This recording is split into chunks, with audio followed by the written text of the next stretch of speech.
It is Tuesday, February. Wait, it's not Tuesday. Off to a great start. That's right. We time traveled. Jesus.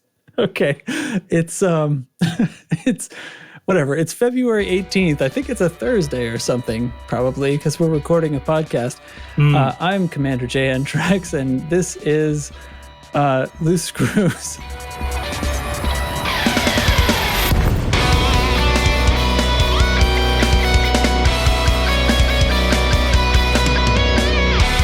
I was really, man, I felt really confident too going into it. Anyway, joining me tonight, a bit of a skeleton crew.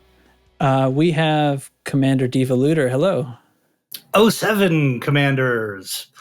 Actually, might be the first time this skeleton crew was the skeleton crew. Normally, it's other people. Yeah. Also here, Commander Nurgle. Hello. Greetings and salutations. There you go. Everybody else and that's is either either encapsulated in ice or I don't know, I guess too exhausted from breaking themselves out of their ice prisons to be here. A lot of people from Texas on this show apparently. Yeah, and even the ones who aren't from Texas didn't get a lot of great weather either. So things are a little rough and unusual in parts of the United States. And, some parts of the United States, when they get a couple of inches of snow, it's enough to knock everything to the ground.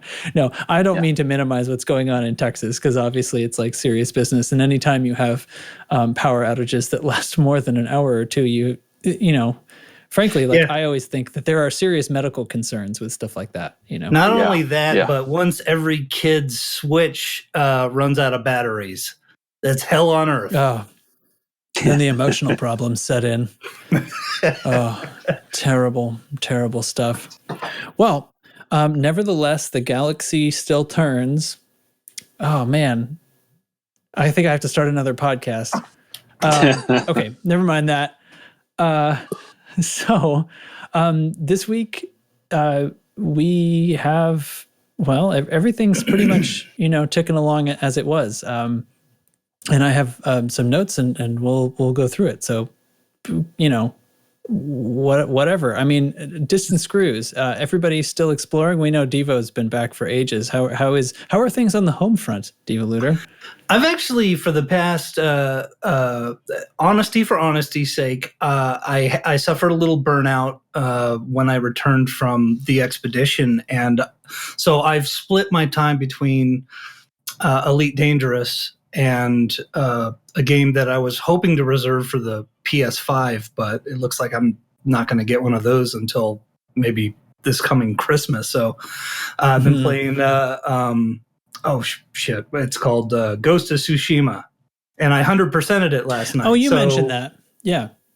So I've been kind of splitting time, but now that I finished it, I'm spent a little time away. I don't know if we've ever even talked about what to do when you play this game so much as we do, that when you suffer burnout, it's like you almost feel like there's something wrong with you, especially in my case where I'm the person in charge of the PlayStation squadron.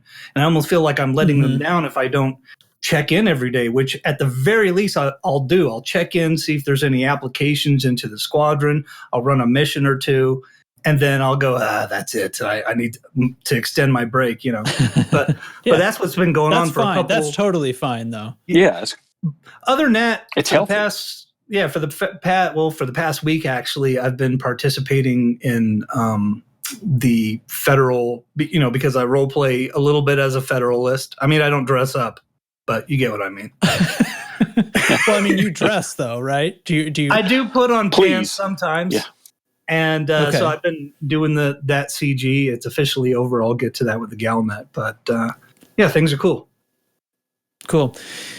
Yeah. No, I mean, the check in how you been is probably how I should be introing these things. Of course, like whatever's going on. What's new, what's shaken, as one of my podcast friends always says. Nurgle, what's been going on in your neck of the woods? Well, we down here had the edge of that cold blast that's currently ravaging, Texas and the rest of the country. But I mean, we got down into the teens, so nothing like what they had. And it's been a long time since I was born and raised down here in what we call L.A., Lower Alabama. that's L.A., y'all. And LA, y'all. We get snow about once every 15 years. So that's about what we get here in Las Vegas. Yeah, I mean, if we got what they got in Texas, it would be just as bad here because. I mean, nothing down here is even built to handle that stuff. We had an ice storm a couple of years ago where there was about a half an inch of ice. And I mean, power lines came down, trees were casting off unwanted limbs, Yeah. Because nothing is built to handle that. So, I mean. Okay. But, to be fair, I grew up in New England near the seacoast of New Hampshire, and where they are very used to winter weather. A layer of ice will take down tree limbs and power lines. That's true, yeah. In any place, yeah. Yeah, it doesn't take much. In parts of, I live in Cincinnati now, and there's large sections here where the power lines have all been moved underground, and that is about the only thing you can do realistically. Yeah. And there are still neighborhoods where that isn't the case, and they have above ground lines, and that still affects us sometimes. It's pretty stable, but we. In this place, they get some snow. I don't think I had to shovel it all last year, but this year I've already had to shovel 3 times. It's been significant. It's not a lot of snow to me, but I didn't move away from New England because I was going to miss the snow. So I'm like, when people are like, "Oh my God, look at all this," I don't sass them, Oh yeah, I'm the same way because I'm down here in hurricane country, so a lot of our power lines are underground too. But I remember years ago at a friend of mine in California was like, "Aren't you going to have to evacuate? There's a hurricane coming in." Like, dude, it's a Category 2. I'm going to work. It's like the equivalent of a 4.0 earthquake. I mean, but yeah. So yeah, it's been an interesting week because this place doesn't handle cold like that very well, and a lot of weird people get strange. Huh? Yeah. Hey, Trax, since you're always directing traffic, no one ever asked you what you're up to. Yeah. Okay. Well, in game, I've just been bumming around. Yeah. I did.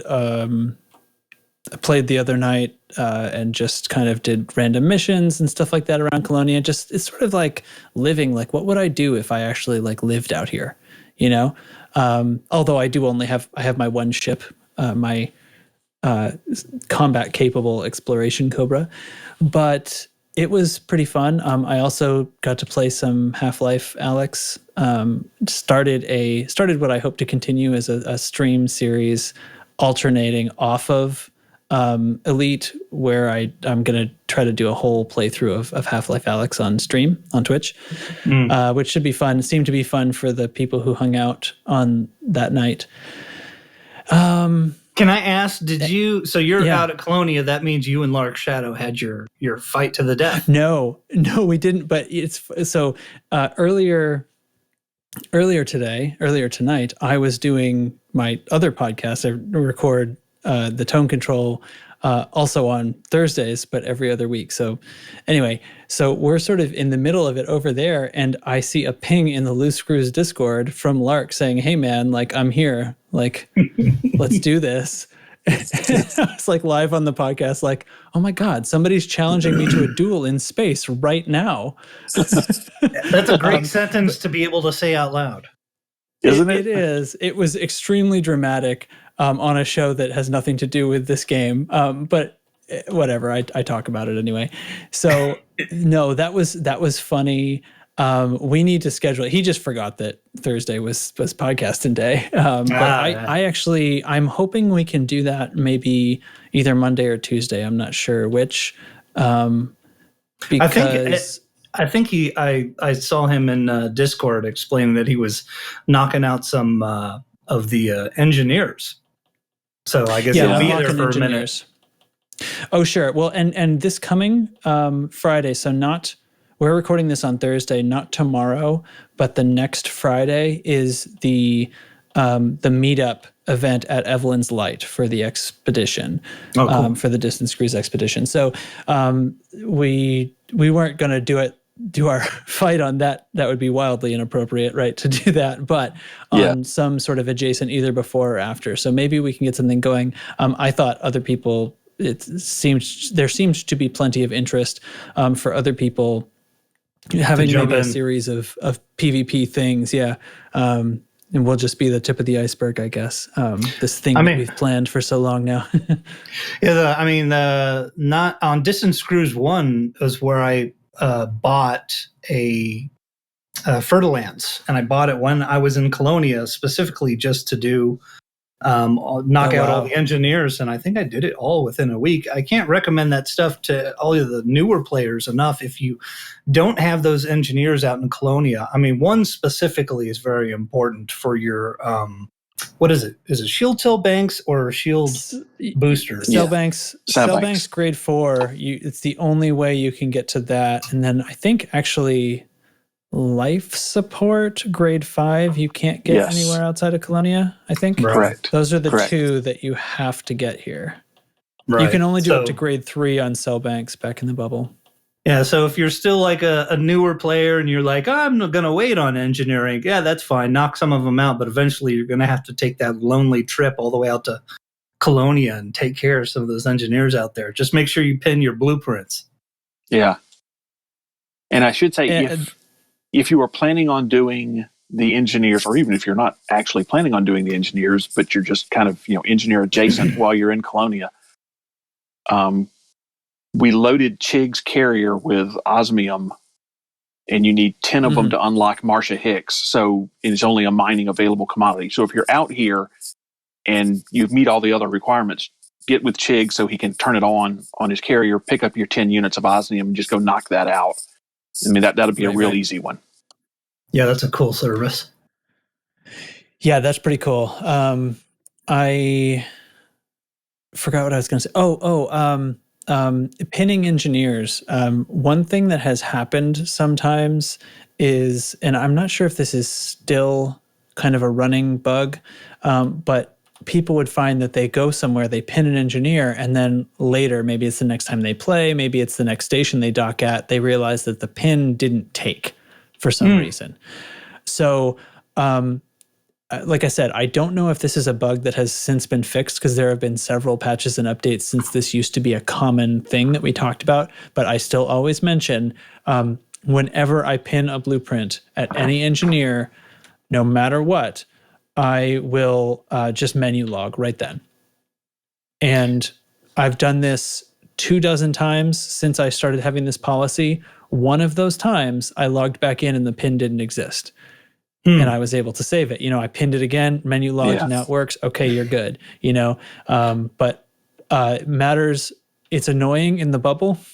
It is devastating if you pinned a Colonia engineer and then left and found that it didn't take. So menu log to check your pins, everyone. Ironically, the trip to Colonia, after you've done it twice, doing it a third time is like, it's no big deal. It's really, It's not that big of a deal anymore. I remember doing it the first time and going like, this is forever. But when I did it recently, I mean, I went through every one of those waypoints in less than a week? Yeah, you ripped right through it. Yeah. That's unusually fast. Yeah, and I wasn't like not living a life or anything. It's just like I put in the time, I guess, and knocked it out. It wasn't that bad. Mm-hmm. Yeah, and earlier this week I had some time to play, so I said, screw it, got off a Dub's carrier and did the last, 75-ish odd jumps from wherever he was to Colonia in an afternoon. And it's not that bad. Yeah. I did the whole thing, not in a carrier, in a 46 light year Cobra. It's fine. Yep. It's fine to do that. Yeah. It's pretty impressive that you get 46 light years out of that and have weapons. He's strapped. I have about 550 DPS on this. Man, that's crazy. Is it all frag cannons? It is the lightweight high cap missile launcher. The one that is the current CG reward now, the one or the one that was the CG reward then. I had that one unit of it. It's that, although I changed the special effect to drag drive and drag munitions, I should say, and the rest are frags. Yes, I have two. The smalls are gimbaled because I found that they were really kind of far out to the side, and then I left the other size 2 hardpoint with a fixed frag. I'll aim that myself for the extra damage. Thanks. Right. They all overcharged? Yes. All overcharged. One has corrosive. One of the small ones has corrosive. The other small one has drag. And then I think I just put strip down on the big one. I didn't need anything else.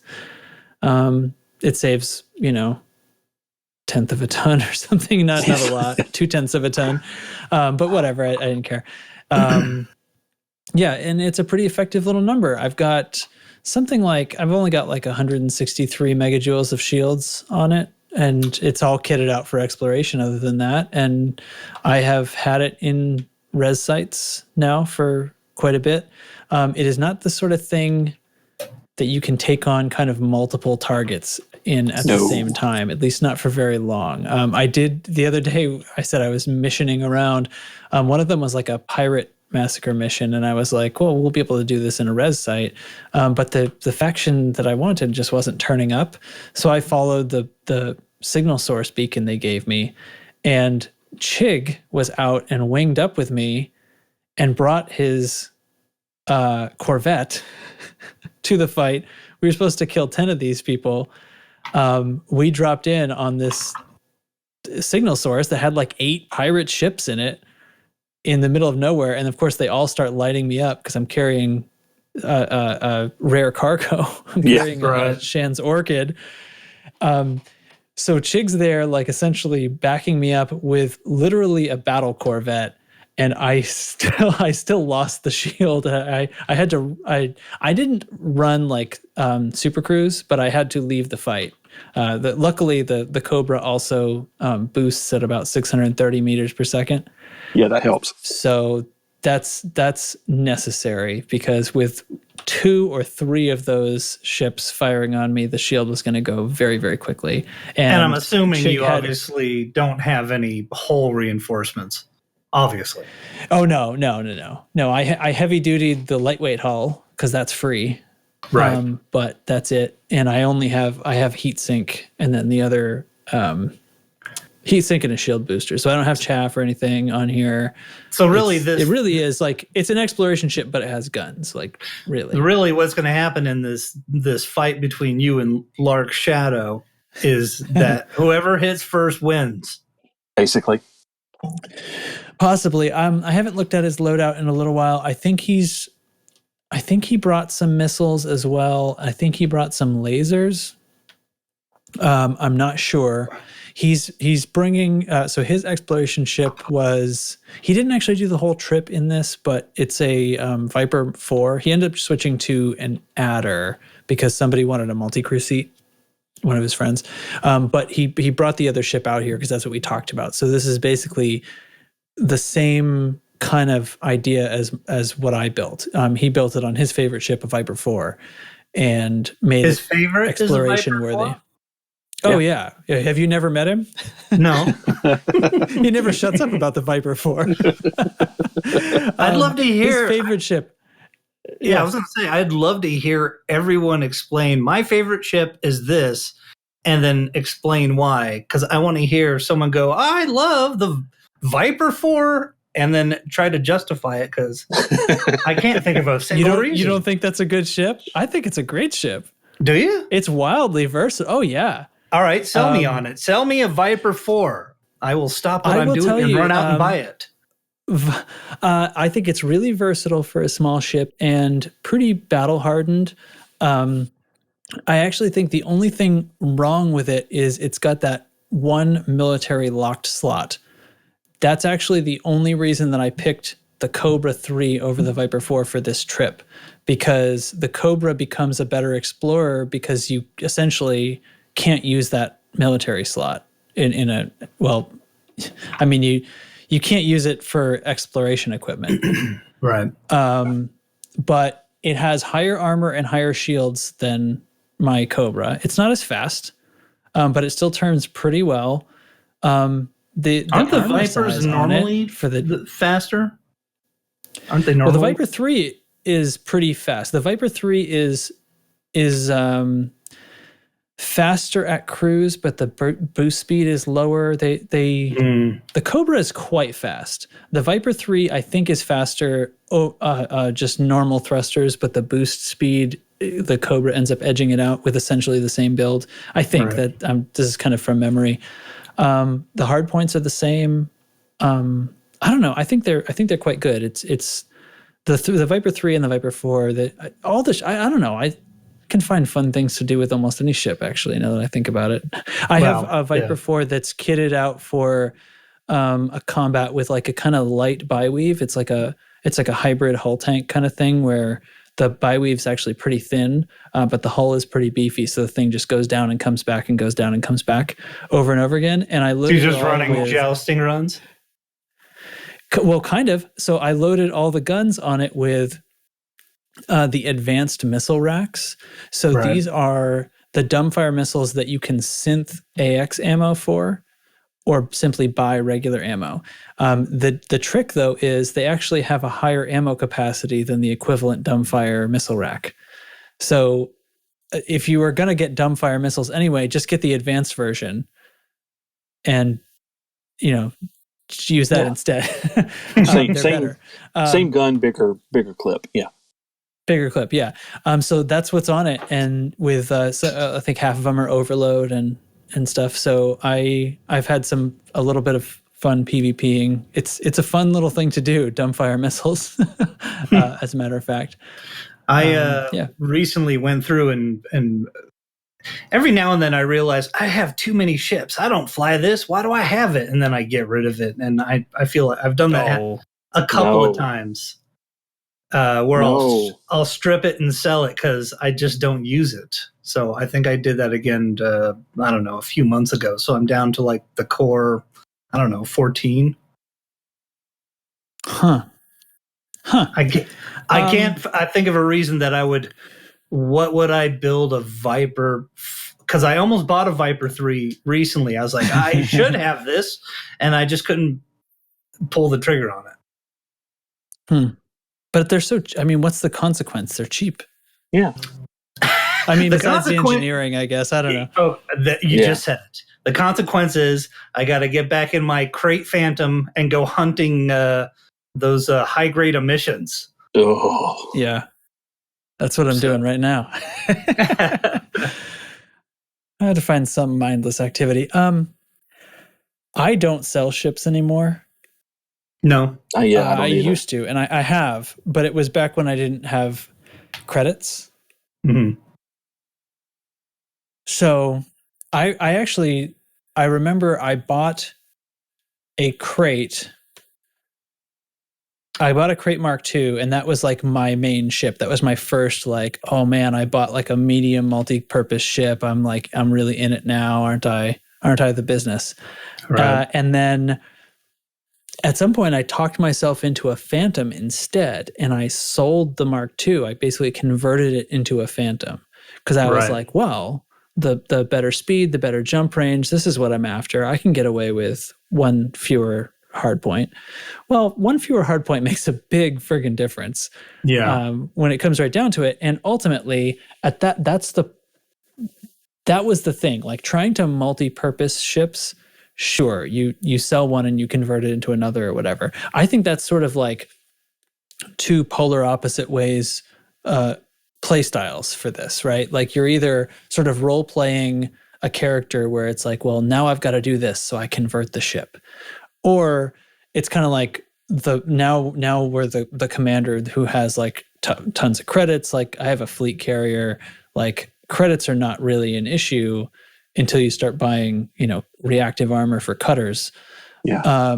So you don't really trade ships in. You just like whatever. I wanted some fun thing, or I have like a fun idea. At this point, that's what's going on. Like when I build a ship, it's because I have like a fun idea. I have a Viper 3 that doesn't have shields, and it's mainly meant to harass gankers. Right. Like well, that's what I was doing, and then I would stockpile this big bunch of ships that it's like, what was I supposed to use this for? And it was normally something so specific that I was like, this thing will never happen again, and I need to get rid of this thing. So I strip it for parts. One of my criticism, it's not really a criticism of the game, but it's one of the things that this game doesn't provide you with is the sort of Millennium Falcon fantasy, or the fact that most space-based shows, movies, books in history, they're normally about a pilot and his one ship, and this game doesn't provide that. You're collecting a massive ships, and I almost regret it a little bit. I almost wish that you only could afford one ship, and then you had to manipulate all the module slots and everything. Yeah. Anyway, I think you could play that way if you chose to. Well, my main ship is the Corvette, and it seems to be the one that you could do that. Any of the big ships, you can really manipulate it to be whatever it is you want to be. At a certain point, I just looked at all my ships and I just went, anytime you build a ship, I've had this where I've posted a multi-purpose ship build in our Discord under the ship build section, and had people go like, why do you have cargo slots when this thing's for combat? It's like, well, you almost feel stupid. It's like, I want to do, be available to do a few different things. And then I got guilted into, making it the strictly combat ship. Since then, I've gone back and redone a few of these ships. I think I've talked on this show about recently I traded it. I got rid of the cutter because I was like, why do I have this stupid Imperial ship, even though it's awesome? And I basically traded it in for a Federal ship, the worst of them, the drop ship. And I made this thing the most wackiest multi-purpose build you've ever seen. It's got all kinds of different scanners that seemingly shouldn't be on there, all the stuff that I never use. And ironically, when I first started flying it, I was like, this thing is stupid. As I've flown it more and more, I'm really starting to kind of like it.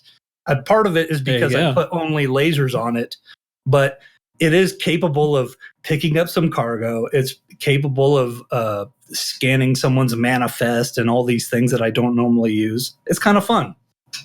Yeah, fair enough. Well, that is pretty cool. I mean, I got out of multi-purposing ships, but at the same time, that's fun. And I do see like people share those builds. Like they'll put a build in and they'll say a lot of what's going on in I should preface, a lot of what's going on in the ship builds channel is like, give me notes on this, or how can I improve this aspect of my ship? Right. And sometimes people post a ship and it's like, what do you think of this? And I look at it and it's clearly like tries to do everything ship. And I'm like, my reaction is always like, well, I have no notes for a does everything ship, because all I'm going to say is like, here's how you could make it better at one of its tasks while making it worse at the other tasks. So I think there's this internal like thing in us where we see that and immediately we go, well, your hull is kind of wacky and your shields aren't as strong as they could be, and why do you have this stupid scanner on there when you can when you could put a shield booster on there? It just, the instincts of someone who's good or has been playing this game a long time kick in, and they want to say that stuff. And I suppose that we don't take into account when someone's like, oh, I just want to, that's basically what I rebelled against, and went back and made this sort of ship that was to my liking. I mean, it has an auto docker and super cruise assist on it, just cuz. You monster. Yeah, I know. Hey, I don't fly without auto dock or super cruise assist. For real. I don't. I have never used either of those even once. Really? Isn't that wild? You know what it is? First of all, I don't play with the HOTAS. I play with a PlayStation controller with the back paddle attachment, and I only play in open. So when you're in Super Cruise and you're trying to line up the mail slot while you're still in Super Cruise, so that when you drop in, you're staring at the door of the place. Sometimes it's like, I wish I could just bust in and then just, get to it. So some of my ships are lazy ships and have the auto docker on there. And I got to tell you, when you hit that thing and you could just set the controller down and walk out of the room, it's awesome. Yep. And I refuse to feel bad about it. Me too. Dock yourself. I'm going to get coffee. Well, you know what else? And it's another role-playing bit. It's like, look, I'm a billionaire. I could afford, if I were actually a pilot in space who was a billionaire and I could afford an auto docker, I can't think of a more rich guy move. Ship, dock yourself. I'm going to the bathroom. And it's not only that. Look at it from the other way. If you own a multi-trillion-dollar spaceport, are you going to let that rock jock who just came in from the rings in that rust bucket dock himself? That's right. He's hopped up on trucker crank. Yeah. He's bouncing off the walls. It's like, hell no. You're going to let the computer dock you, son. You're not going to be bouncing off the inside of my space station. Right. The port master's pulling his hair out. For God's sake, slow down. Turn the docking computer on or get shot. Good. See, I'm glad I'm not alone on this. You are not. You are in good company, my friend. All right. Oh, man. I would not think. Yeah. Nobody's alone in any esoteric thing in this game, are they? Not really. No. Which is kind of nice the because there are elements of this game where, the game is called Elite, and ironically, there are a lot of elitists. We all dabble. Oh, yeah. Yeah. Oh, yeah. So let me tell you about your shield engineering. Yeah. That's right. Yeah. But you know what? I've said it since I first started being on this show. Anytime someone tells you how you should play this game, you should absorb that knowledge and then absorb it and then make an educated decision how you want to do it. Exactly. Yeah. Because there is no one way to play it. Right. See, I kind of think if you're gonna go like the Millennium Falcon or the Serenity one ship like role playing version of this game, I think you end up in the Anaconda. Yeah, that's a good eventually. one too. I think any of the large ships are perfect. I think the Python is a good one, obviously, because of more slots. And the Crate Mark II is fantastic as well. Right. It's like a couple of different shades of the same color there. Yeah. Dubs is not here, so he would explode at me if I just equated the Python and the Crate. Yes, go on and on about the virtues of the Python. Let me tell you about the Python, Dubs. Dubs hates the Python. That's right.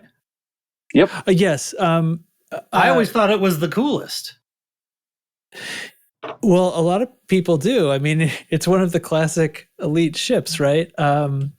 It's an outstanding multi-purpose ship. Yeah. His hatred of the Python is not like based in reason, reality. No, that was like he thinks the Crate Mark II is better, and for every for his but I think it's a preference, and I think ultimately he would agree. Like if you caught him not in public and he didn't have to maintain his image of a hard-nosed Python hater, he'd admit that. Well, yeah, I just like it because it's faster and turns faster. It has a little bit less armor and cargo space. but to make up for that. But by a fraction of a margin, like so small. Isn't that like the real difference between the two of them? Just the fact that the Crate can have a deployed fighter. Well, the Crate can have a fighter, but it also has less cargo space. Right. It gives up like a Class 6 slot. Yeah. Yeah, and it's well. I think the right there is that the maneuverability difference is significant in my opinion when I'm feeling it, when I'm there. Like I don't really know if how the numbers shake out, but I feel much better flying a Crate. And it's like the hard point positions too are a bit inverted, even though they're the same number of hard points. And then I'm also going to come back to like my opinion of a ship is always going to be shaped by how the cockpit feels in VR. And the Crate has very nearly the best cockpit in VR. Well, without question, and arguably the cockpit and the Python leave something to be desired. If you look up, you're just going to see the roof of the cockpit. Yeah. So, but I mean, if I have a choice between the two, I go Python based on the fact that I would much rather have an extra Class 6 slot than to have a ship that I have to pay some goddamned pilot or crew member to take. I've made a couple of these guys billionaires before I realized, like, I need to can all these guys. They're making me broke. SLFs, just in general. Yes. I'm not that into them. It took me forever to. Well, actually, I never hired a pilot until after the change where they had insurance. Oh, really? And even then, I've only got one in my Corvette, and that's just because it's like that thing has so many slots that it's sort of silly not to have one. But I really don't think it does all that much. I basically send them out as a distraction. Yeah, based on what you pay them, I don't find that it's a worthy. I mean, because the fact that once you hire them, they're just on your staff at all times, in spite of the fact that they're not on your ship, seems like an ill decision on Frontier's part. They should not be making money if they're on shore leave, so to speak. They're paid for their availability. Somebody's never had a lawyer on retainer. Exactly. Paid for their availability. I'm not saying I've ever had a lawyer on retainer, but I mean, it works. In keeping with the naval theme, I think, isn't that the old deal where, a crew was hired per mission, per job, so to speak? Per trip. Yeah. Anyway. Well, you can do that if you want. Yeah, hire them and fire them, but you're not getting the best possible, I suppose. So there's your trade-off. You're paying more, right? You're paying more because if you want some more skilled pilot, you have to pay their full price. If you keep them on from when they were a baby, then they cost less once they get to a higher skill. But you got to pay them even when you take an exploration trip out to Colonia, like I am. And they're what is that? What is it? Technically, they're still here, right? What does it top off at if you get a guy at the most base level and level them all the way? Isn't it like 9%? Well, I think it's half of what it would be otherwise. I think it's about half. That's worth it. If you just buy them at Elite. I don't know what the exact number is, but I think there's a chart floating around out there somewhere. I've seen it. Seems legit. Anyway, carrying on then. We haven't gotten to any of the stuff in this. This is a fantastic episode of this podcast. We haven't gotten to anything that I planned. We've just been actually talking about this game the whole time, which is very novel. Shouldn't that be what it is? We should try this sometime. Yeah, we should talk about Elite Dangerous sometime. Yeah, exactly. Well, that was fun. That was, I guess, what's up with us. The next thing I was going to put on my notes is a squad update. So why don't you, let's say we do that. Incoming priority message. Squadron briefing.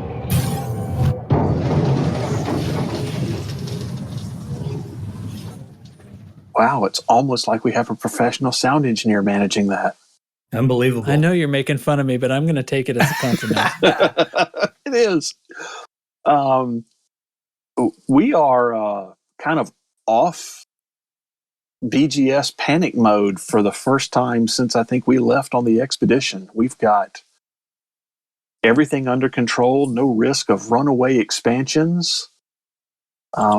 We currently have, we just finished up one election. We've got another election and a war that are one day away from ending, and an election pending behind that. And I am off my BGS medications. So, how's the old ticker? Doing good this week. I mean, we haven't been this stable since well before we left. So Outstanding. this is a nice change. It's awesome. And what is the name of the system with the Latvian apocalypse? Is that finally leveled off, or did I just We leveled off kind of in the low 40s. We've kind of bumped back up to near 50. Traffic has come down, so I'm kind of hoping that wave has passed, and we're going to kind of return to normal there. But I don't want to call the Latvian apocalypse completely over just yet, because it may relapse, but I have a good feeling about where it's headed. I did see a video reinforcing what was. Can I just say it? I don't have to be coy. Yeah, it's not a big deal. Look, the Yamiks made a video about, hey, you can make money actually doing combat, and cited one of our stations or one of our star systems as a target place to run these wing combat missions to make quote unquote 200 million an hour or whatever it was, which I always laugh whenever they try to explain the math on that. Hey, you could do 50 million in 30 minutes. That means whatever. Anyway, the point is I saw another video where he reinforced it. He did recently. another one about 2 weeks later. Right. So, but I mean, it's not been that big of a deal. Comma? Yes. But it's not been that big of a deal. It dropped our influence in the system down 10%, or was it 20. more? 20. Thank you. But as long as we're not 22.4, but nobody's counting. Yes. Get him back on the meds. Breathe, man. So let me ask you this. So where do we want to see the squad go from here? Do we want to expand? Do we want war? Do we want to move in a certain direction? And treat me like I'm an idiot on the subject. Well, we that's a stretch. We actually do want to expand at least once out of Kama. Okay. Because there is a very nice system. I'd have to look it up to get you the name of it off the top of my head. It's one of those string of numbers systems. But with about a 6 billion population that is within range of Kama and would be an expansion target. And we kind of want that because in the grand scheme of playing the BGS game, there's no real advantage to taking over any systems. You don't gain anything. Mm-hmm. And my thing in the BGS is going for population and trying to control the largest amount of population possible. Can I ask a noob question? Absolutely. Why specifically that? Because does it make a difference in like your home system where it gives you more things to buy, or why? Well, now there are a lot of things that you can base off of either economy or government type to influence missions. I cannot recite that stuff off the top of my head. I would have to refer to a chart to tell you what does what. Right. So there are there are absolutely advantages in doing that, but those advantages don't necessarily require you to be in control of the system. I mean, those are things that are going to happen based on the system values, pretty much regardless of who controls it, the market type, and the population size. So when it comes to BGS, it's bragging rights. It's the highest population. Right. Or you could focus, with BGS, you get to pick what drives you. So, we could, for instance, say we wanted, all corporate governments, or we were interested in turning everything federation, or we were aligned with a power play. We've simply chosen that we want a high population. Right. Okay. I like my role on the show, the village idiot, or like the infomercial. I was going to ask the same thing. the infomercial where the guy's like, "Wow, how much does it cost?" If we're on an infomercial, if we're on the infomercial, then I want to be the guy who like tries to get something out of the cabinet and spills spaghetti all over Wisconsin somehow. Oh, the B-roll guy. Yeah. Yeah. Have you ever tried to do this? Oh, he's trying to pull a blanket over himself, and oh my God, he somehow stabbed his own foot. Yeah. Where did the knife come from? Where were those blankets with the sleeves? Because The snuggie. Don't knock the snuggie. but it showed someone like struggling with their blanket, like, I don't know how blankets work. How does this new technology happen? This newfangled stuff. But long term, I mean, short term, we would like to expand Atacama because there's, like I said, there's a nice juicy 6-point-something billion population system that's available. Long But really, term, that's just for your ego, isn't it? Admit it. it's for our ego. Okay. There are websites out there who rank factions based on population. Okay. Right. Hence the focus on population. We would like to be visible. We think we have something to offer to the community. We want people to know we're there. Oh, did you hear that? He just twisted that and made it sound altruistic. I'm good at that. Expertly done, sir. But there are 6 or 7 systems within range of our common expansion systems that are over 4 billion population. So we've got basically a target-rich environment to work for. When you consider the fastest possible pace you can go on is one expansion every 2 weeks, we could literally go back-to-back expansions for several months and not run out of attractive targets. That's cool. Well, Nifty. even when I'm burnt out, I still run one mission a day. If it doesn't help much, but it helps a little. And I do have to say that the small number of commanders who remained in the bubble and did not go on the expedition have been absolutely killing it on the BGS. I'll point out manning two on my side, on the PlayStation side of things. The first and foremost is Single Malt Scotty, who plays BGS almost exclusively and puts up big numbers all the time, every day. This is the only game that he plays, which is he's a beast. Wild. Yes. And then I do believe Ed Themis, who is on the other side of the world and basically is working when Single Malt Scotty goes to bed. He's doing what he's doing. So second shift. We run our BGS on shift work. Yes, sir. Yep. So thanks to those guys. Yes, definitely. Way to go. Okay. Well, let's, what do we say? We talk about some in-game news. There have been happenings. The story progresses. Community goals come and go as the galaxy turns. See? I thought I was taking this over. Yeah. I am. This is my pitch to you. Hey. Oh, is this your intro? This is the lead-in. Yeah. This is my intro, man. Tell me all about it. What's going on? By the way, I mean, for all the listeners out there, like 5 minutes before we went on, like, oh, do you need help? Yeah, you can do it. Okay, let me brush up real quick.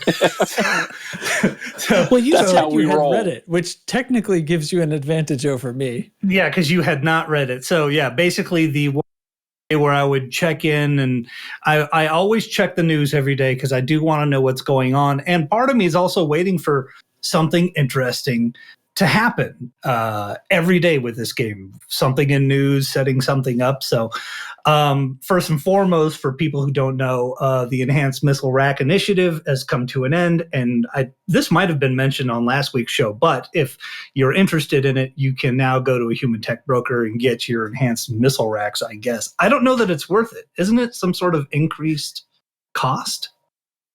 It's not traditionally purchased and it's not traditionally unlocked. It's like a hybrid item. Like it's so it's double engineered. Well, okay, yeah. So the item itself is the double engineered. So it is both lightweight and high capacity, which is awesome. Right. It comes with thermal cascade special effect. You can change it without ruining the double engineering. That is the missile rack that's on my Cobra.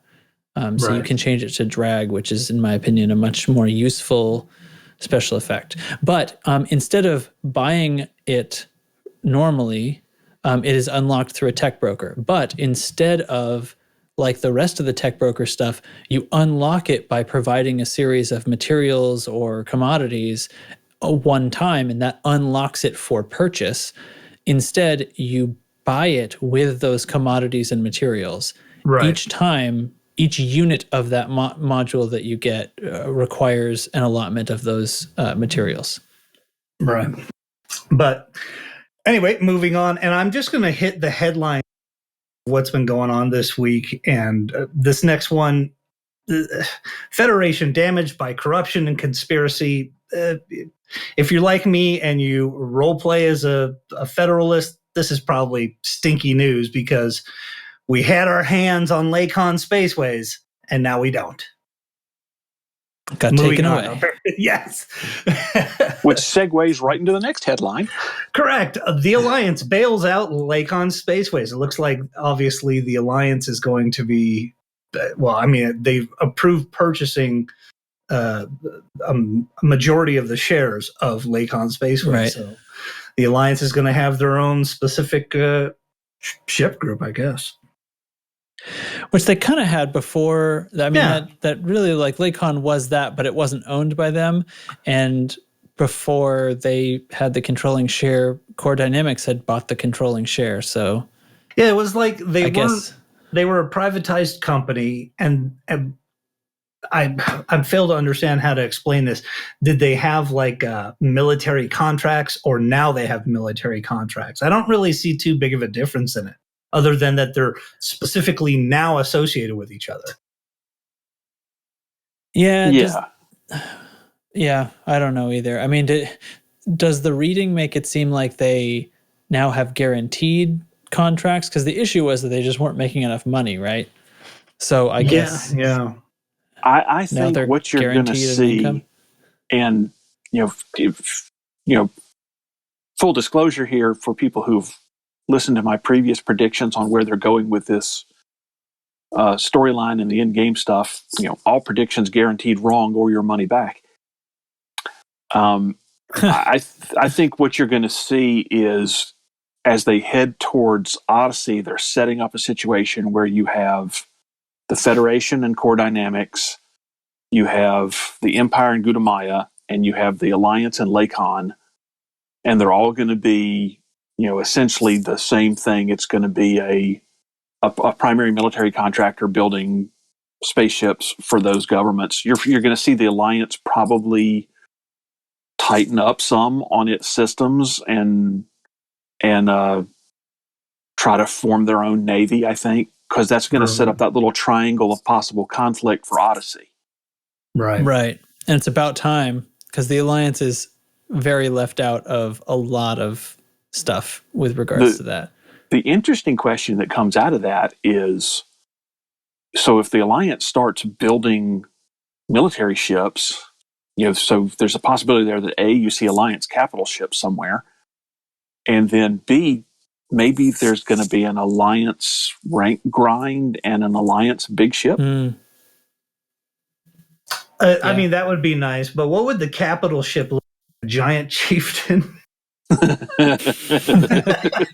Lakon designed the big chief. Lakon, it would have to have these like big wings and stuff. Right. Yeah, pylons. Moving on, victory for federal forces against the Jupiter Division. If you were in this CG, the Federation took Jupiter Rochester into custody, so be interesting to see what's going to happen with him. And from a purely story standpoint, that is such a disappointing outcome. Well, I'll agree. Yeah, I mean that. Even the people who I did some of the CG with Single Malt Scotty over here on PS4, and we wanted to see. We wondered, what would happen if this guy is able to take off? On the other hand, man, I can't let this terrible bastard get away from this. I was surprised, honestly, that they were able to take him into custody. I thought for sure he would have split town and just formed a new. Wasn't he referring to himself as the Supreme Executive? Some real Palpatine-esque name, something real ridiculous. Palpatine-esque. Yeah, Well- no, that's exactly what he said. Because corporate governance is the only governance. What? And It's so somewhere, yeah, It's somewhere down the line, he gets busted out. right. Yeah. I mean, I guess I hope so. I thought that it was a much more interesting story plot to have him get away, because I just like things. The Federation eventually hanging all of their bad people and cleaning up their own mess is not particularly interesting as a story motive. Like, I think so. Anyway, I thought it was going to be like, oh, they're gonna split. We had this stuff going on with Lakon, and everybody's like, oh man, one of the shipbuilders is going to go away. Now you're splitting core dynamics. He's got a bunch of loyalists following him. Like, this Right. was very interesting. I'm honestly disappointed. Rochester, Yeah, I mean, the game always, like, the Federation always has huge player support. I'm really disappointed that those people didn't think a little bit more about it and go, oh, wait a second. Another prediction, interesting. guaranteed wrong or your money back. Rochester gets broken out. The Empire is implicated in it because then, Jupiter Because Rochester is because he's anti-Fed, and the Empire doesn't want to directly go to war with the Feds, so maybe they could, slip him a little bit of aid and let him go disrupt things on his own, and the Alliance militarizes to protect themselves from both of them. Yep.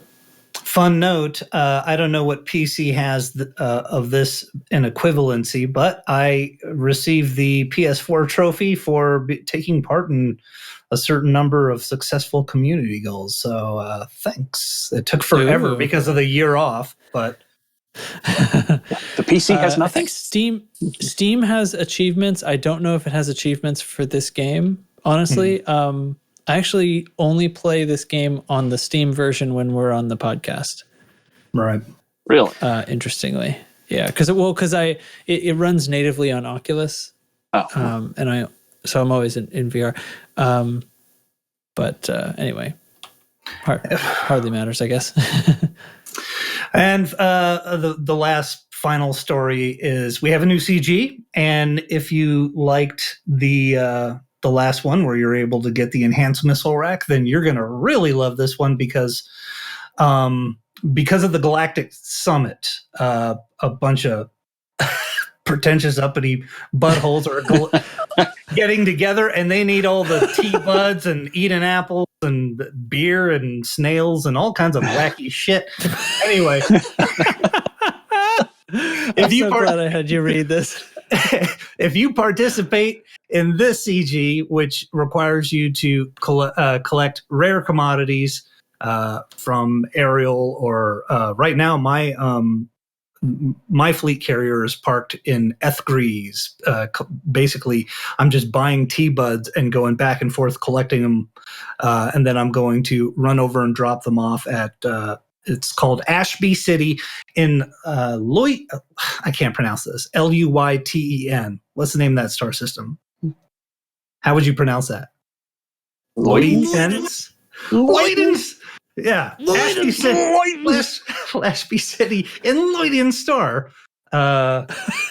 Bring all your rare commodities there. Not all of them. You only need Lavian Brandy, Karsuki Locust, Gomin Yaupon Coffee, Giant Iruki Snails. Easy for you to say. Yeah. Grasian Gwez Beer, F. Gray's Tea Buds, Eden Apples of Ariel. Bring all those to Lloyden Star. And you, for every tier that it goes up, it's going to drop the requirement ranks in materials to get the fast boot. I actually forget this specific. I think it's fast boot long range. Yeah. FSD Class 5 drive. And I took account of how many of my ships have Class 5 drives on them, and turns out almost all of them. So it is a very good FSD to have. It's probably the most. I have the most of those just because of the ships that I run with. The DBX and the Phantom take it. Enough said. Right. And whatever ship you have that has a class 5, and if it's something that you are playing in open and you're getting ganked, man, so sweet to get out of there. It's I mean, what it comes down to, I mean, the fast boot is great. It's not really the main issue that most people are concerned with, but it is so great to tack onto the edge, and has this side effect of slightly increasing the overall range above the normal long range mod. It's a no-brainer.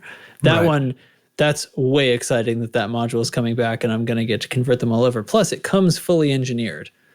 Yes. All you got to do is put the special effect on it. Put Mass Manager on it to fully maximize the range. That's outstanding. Not having to engineer any class 5. Like, I'm so happy about this. Yeah. Yeah, I've got a whole stockpile of completely engineered, like from all the ships that I've completely taken apart. I've got a stockpile of these fully engineered FSD drives with the idea like, oh, thank goodness I can get this new one just by going and buying it fully engineered. Fantastic. That's funny. I should keep a tally of like the number of days. So I should start count from when I get back to the bubble, and then the number of days until I actually want to build a ship with a size 5 frameshift drive. Because I'm so excited right now, but you're absolutely right. Like, I have everything already. Right. Like, it's going to take forever for me to eventually go, oh, wait, I'm going to build a new whatever with a size 5. Like, I have all those ships. They're going to have to make a new ship that takes a size 5 before I'm going to do it. Right. I'm like you. Not. I'm like you in that I get in this mode where I think like, oh, it would be fun if I had an adder and I made it just to, and then you name some super specific thing, and then I go about doing it. It's okay. I will tell you exactly what's going to happen. That frame shift drive that I got the first time is on my Phantom. I am going to get one. I'm going to get one for my DBX. Without question, because I have a DBX for like bubble jumping. But I don't care that much, actually. My other ships, like the little bit of extra, it probably doesn't matter that much. Maybe I should do my Mark II, my Crate Mark II. Sure. Well, is your DBX your only exploration ship? I mean, obviously you're on a Cobra, right? But like, I'm in my Cobra. Is it just your bubble bus, and do you have an ASP Explorer? I have an ASP that I don't really fly. The ASP was actually my mining ship before I got the Python. No, my real, like, right now, if I was to say what's my exploration ship, my real one, it would be my Phantom. Right, that's a good pick. The Phantom is kitted out for basically exploration and doubling as like a high-grade emissions hunter. Mine too, yeah. Yeah, but I would just adding a little, I mean, the only thing the DBX is for is jump range. So obviously adding a little jump range to that is good. And then I guess I could, whatever, what size does the Python take? It takes a 5.2, doesn't it? Yes. I have a mining Python, and it's like no reason. That's, I guess, what it comes down to. There's no reason not to. Yeah, like I said, most it seems like most medium ships and even a handful of others use the class 5. So awesome. And actually, the more I think about it, like you were saying, Nurgle, technically it's better in combat situations because of the lightness. The fast boot. Yeah. Oh, yeah, it is. Yeah. Actually, Teflon was saying that, but yeah. Oh, sorry. Well, I'm thinking, like you said, Chieftain. Does a Chieftain take a 5? Because all of the alliances are a 5. I'm looking at it now. Yeah, I'm thinking. So I'm trying to dust a Thargoid interceptor, and something goes wrong, and I need to bug out. Well, shoot, I'm gonna like doing that in 2 seconds instead of 4. A class 5 frame shift drive is the Challenger, the Chieftain, the Crusader, the Asp Explorer, the Diamondback Explorer, the Assault Ship, Dropship, Gunship, Clipper, the Crate Mark II, the my Crate God. Phantom, the Orca, the Python, and the Type 7 transporter. Yeah. I was actually Popular yeah. module. That's a very, very versatile module. Yeah, that's great. I mean, it's unfortunate for anybody who loves flying a Corvette like me or an FDL, but Yeah. Yeah, tough yeah. boobies. No, still no love for the FDL. Yeah. Well, I long ago stopped caring about the jump range in my FDL. It just rides on the carrier. But I mean, in those situations, we've all had it where you up into a system and you notice the hollow square, it rolls in behind you, you drop in, Yep. you're able to turn around in time, you see it's an FDL right as he hits you and you're damn near ready to explode. It would be so great to be able to get out of there quicker. Yes. Right. Yes, it would. Yeah. So, because it's not like I roll around in my PvP ship. I'm no good in that situation. I just need to get the hell out of there. Right. Exactly. So that's it. Get your rare goods. Get your rare goods, nerds. Outstanding. So let me see here. Sorry, I'm distracted because I'm looking for a material trader. I'm going to set that aside.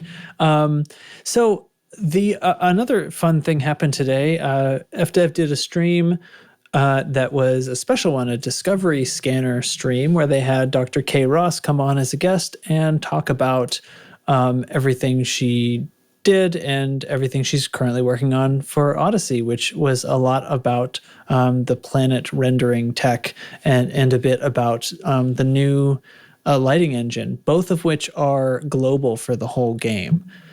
I watched it, although I was trying to work at the time, so I sort of a little bit half watched it. They had about, I had them on in the background, and then I paid closer attention when they said something that piqued my interest. But it was a really fun stream that I think everybody would enjoy to go check out the replay of. If I could pick out a few nuggets about it, like she talked a lot about when they were kind of originally designing the planet tech for Horizons. Well, actually taking it all the way back to the Stellar Forge a bit, and just kind of like the way the math on that works, like how it does what it does and why. And then went into, when they were developing some things for Horizons, and really kind of how amazing it was that they were able to push that engine as far as they could. But kind of the big deal is that with Odyssey, like it's not developing on that. They're starting over. And the like she kept saying, it was sort of numerical, the way they were generating the planet's surfaces for Horizons. And this is different fundamentally, so that they can make it more complex and so they can make it more future-proof, which I thought was an interesting little tidbit. So yeah, I was really, I thought it was fun, and talks about a lot of stuff. It's not really like a lot of like new teaser information, but it was much more in depth and much more like the way the Discovery scanners used to be, and kind of the way I feel that what are they called? Dev diaries. Like this is much closer to what something called a dev diary ought to be, I think. And it was pretty good. So I think go check that out. I see no reason to rehash the whole thing here, but I'm very interested in seeing how the planet surfaces shake out. Before I played this game, I played a good chunk of No Man's Sky, and I won't brag about it being a fantastically amazing game, but the variety in which you get some very unique land formations in that game. It's something that obviously Elite Dangerous very much lacks, is that once you've sort of seen the ground of a handful of planets, you've pretty much seen the bulk of it. So I'm excited to see how it turns out. It's a shame I have to wait till November-ish.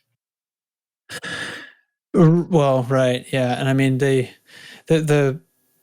short version is a lot more variety, and more detail obviously, but just about like the planet types, like icy versus rocky ice versus rocky, don't have a tremendous amount of differentiation in the current engine. Right. And this changes all that and spreads the details, like in game development, you have the LOD, right? So as you're getting closer to things, they become more detailed, and that's how your computer's able to keep the stuff that it needs to render down to a manageable amount. From what it sounds to me, it sounds like we're adding a lot of LOD slices. So it's going to keep, you can, and changing the way they work a little bit so you can perceive some of the finer details from far away, but really we're trying to create even more detail when we're up close and more layers in between so that stays smooth. And the lighting interactions and the way they different materials are going to reflect differently, they're going to react differently to things. And they're trying to keep things sort of based in reality a bit, and they fudge it already. Like if they've talked about this on previous programs like this, like Discovery Scanners, how really when you feed the numbers in of like, here's what planets tend to be made of, here's sort of the distribution of that, and this is what color those chemicals would appear in visible light. Almost everything turns out beige and brown. So they did kind of like stretch things a little bit to give the game a more exciting variety to its color palette. But they are trying to still base some things in reality. And some of that's coming down to like the new lighting being able to different surfaces reflecting differently. And this is, rocks versus ice versus metallics. And I think it's all pretty exciting. Reality is all I want out of this. Sorry, go ahead, Nurgle. No. I was agreeing with Trax. No, I'm dead serious. Yeah. So going back to No Man's Sky, No Man's Sky, I played and I fell in love with it right away because it was the first game that I ever played where you could be standing on a planet, you can get into a starship, you can leave the atmosphere, you can cross space in what was quasi real time, where a trip would take minutes, and then you could enter the stratosphere of another planet and then get out. I just love that conceptually, and it looks like we're almost there with this game. In fact, the part of the reason why I bought this game when I initially saw it, I was like, oh, this seems interesting, and I pulled up an IGN review or something, and in the review it was like, well, there's these long stretches where nothing happens because you're flying in real time. And I went, perfect. I don't care how long it is. That's why I always laugh when I hear the Hutton Orbital practical joke of, hey, new people, go get a free Anaconda. It's like, whatever. I fucking did that by myself for no reason at all. Because it was there. You're right. Yeah. Just because, and I have done it a few times since, just cause. Fair enough. Right on. So reality is, if I want to play a cartoonish space game, I'll go back to No Man's Sky. I don't want to. I want logic and realism, and I want a little bit more science in the science fiction. And I think Elite Dangerous does a great job of that. I think they're going to have to scramble to figure out how to make sense of, you getting phase shifting out of your cockpit or whatever it is. How they always explained like, oh, that's your hologram in your fighter. Like, okay, whatever you say. Oh, yeah. Well, actually, to that point, like some of that, is changing because you can't get out of your ship and walk around if you're a hologram. Right. Or if so you're that's murdered. where this. Yeah. Well, we haven't announced the issue, what the takeaway is going to be as far as how respawn works in that, but obviously there'll have to be some more hand wavium like the Remlock already is. There's got to be a certain amount of forgiveness as a fan that you're going to have to give. Yeah. Unless you want a permadeath mode, knock yourself out. Yeah. Right. Exactly. That's a bit much for me personally, but hey, whatever, I guess. That's something you could choose to role play if you wanted to. Easily enough, Yeah. Playing an open on permadeath, woof. Man, knowing how many hours it took you to get to that one big ship and you got all the engineering material and some b-hole just blows you away. Like, oh my, I would Harry carry myself. Just pull out a knife, do a number. Well, they have talked a bit now about climbing out of the ship, and there are restrictions with that. Like you can land on more planets than you can get out and walk around on, and you can drive the SRV in more planets than you can walk around on. So part of the hand wavium that's going on here appears to be gravity. I mean, like the SRV is affording you some kind of protection. The things that could be bad for you include gravity, but also temperature. Right. Toxic environment or something. Yeah. Bad atmosphere. I suppose. I mean, we have to have air supply in enclosed vac suits. So I guess I don't think the atmosphere so much matters. I guess if it was made of something really corrosive, but I think honestly what we're seeing doesn't include anything like that, because that's what tenuous atmosphere, they're meaning like kind of thin and wispy, Mars-like. Right. So anyway, that's a little bit my presumption, but they've just from their language, it can't be any other way. But yeah, so there will be a range where, you will be stopped. You can't get out. And this is sort of following on from, for a little while now on Lave Radio, they've been talking about how several of them at least, would much prefer games that let you hang yourself if you want to. So like, and I tend to agree, like for my money, the way to do it would be, I think my COVAS should alert me. Like if I'm trying to open the door, then absolutely the COVAS can be like, warning, like the stellar radiation is insane right now. Yeah, you're super going to die if you get out of here. And then I should still be able to do it. Or maybe if you get out of here, you're only going to last 45 seconds or something. Maybe the heat's crazy and your suit battery is only going to last 45 seconds trying to cool you. That's awesome. Do it. You know what I mean? But I don't, that's not the interpretation of what I think we're going to actually get. So it's kind of too bad. I think we're going to be stopped. I think we're going to be prevented from stepping out. And then the gravity kind of makes no sense. Like if the gravity is enough to crush me, like there's a difference between being crushed by the gravity and being able to walk. Those are two different things. Right. However, if I can happily drive my SRV around, but getting out, I wouldn't be able to take a single step. I don't know. One of those should at least give me a heart attack risk or something, even in my SRV, right? Unless I have an anti-gravity field, in which case, why do I need the mag boots on, outpost stations? I'm sure you guys can generate gravity.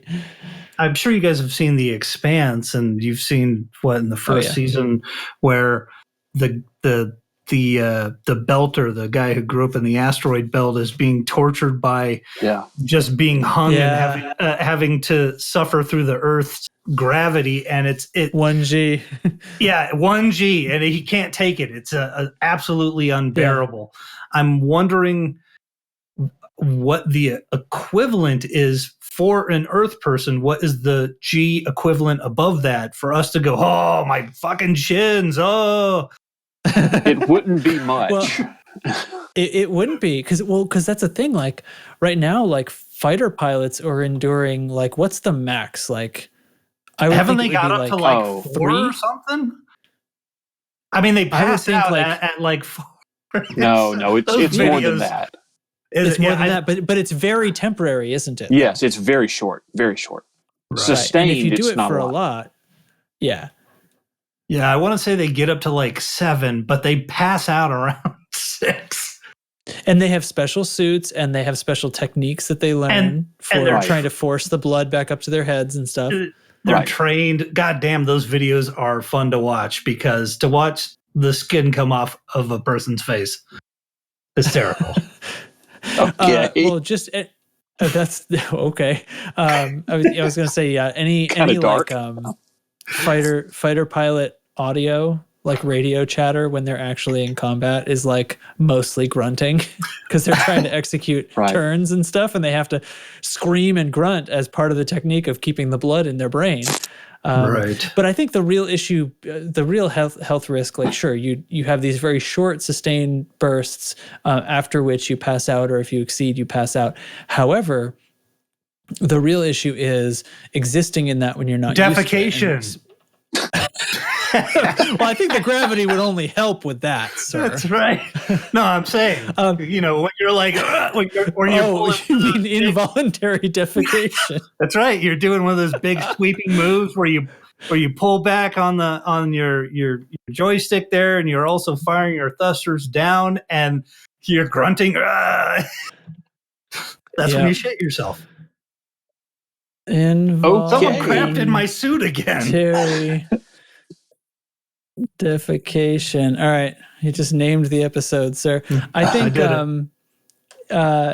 Anyway, so actually, rolling back to the Expanse in a later season, one of the characters who has grown up in the belt and has never been to Earth. They go to some planet, and it doesn't even have 1G, but just being there for days at a time is going to kill her. Like she has pulmonary problems from this. Her body cannot do it, and her heart is giving out. And she's on super advanced future tech nanomeds that they made up for the show. And even that isn't good. Well, that's a silly thing to say because they could make them as strong as they wanted, right? But she's on the meds that would allow you to more quickly adapt, and she still can't handle it. That's the sort of thing, right? So we should be up against the clock when we're in these high G situations. And I have hopes for that temperature-wise. And I know that they've said that in combat we'll have sort of like a heart rate or body stress monitor, which will affect things like I get the feeling it's going to be kind of maybe a stamina thing or some acuity. Like maybe you start losing the ability to aim and you move much slower. But they also said that in reference to when you're running out of oxygen too. So if your suit runs out of power and you run out of air, then you begin to asphyxiate, and I think was the language. So I'm hoping that they just make a grunting and pooping hotkey. Yeah, you start to black out, just squirt out a big old poop, and you'll be back in business. That's right. Then you got to respawn at your fleet carrier with a dirty diaper. Oh, a dirty rim lock. Fantastic. That's right. I'm not sure where we went off the rails, but we're off them. I like it's always because of something I said. I didn't realize how crass I was till I hung out with you guys. Yeah. It's a focus group. Yeah, that's right. Okay. Anyway, everybody check out the replay of the stream that went on today, Thursday. The stream with Dr. K. Ross. It was great and a lot of fun. And I like it much better than, personally, than QAs that are stuff like, do we have flashlights? And when exactly does the credit for first footfall on the blah, blah, blah, I'm asleep? Okay, don't care. So sorry. Who's asking these smart questions? Flashlights. Jesus Christ. Do we have flashlights? No, it's going to be the first game in 20 years where you don't have a flashlight. Like, yeah, you just have to suffer it being dark. In a game where we already have lights everywhere. Okay. Are we good? Are we good with that? Everybody happy? Any other zingers you guys want to get in there? I've put them all out there. Okay, sweet. The only other thing I have, and I'll definitely ask you guys if you have any other business you want to stick into the show here. In 2 days, Saturday, the 20th of February, the Flight Assist Podcast Season 2 is going to kick off with a launch party, and it's going to be live streamed on Mal for the Wind's Twitch. The link is in the show notes. It's starting at 16:30 UTC. That is 11:30 a.m. for me. I'm in Eastern time in the States. It's going to involve some podcasting. It's going to involve a bunch of previous guests and some other stuff, and then some parties stuff later on. There's going to be canyon racing and SRVs and CQC and stuff like that. And you were a previous guest, weren't you? Well, somebody you all know might turn up. We'll see. All right. Anyway, it should be a lot of fun. That's it for my news. Anything else you guys have? I think we're ready for cheese. Oh boy. Oh, cheese, right. Cheese. What are we going to do about a cheese with Chig not here? Kraft Singles, an amazing cheese. It is processed beyond belief. If you don't like it, fuck you. It's the best cheese on the planet. The minute he said, "What about that cheese?" I came unglued.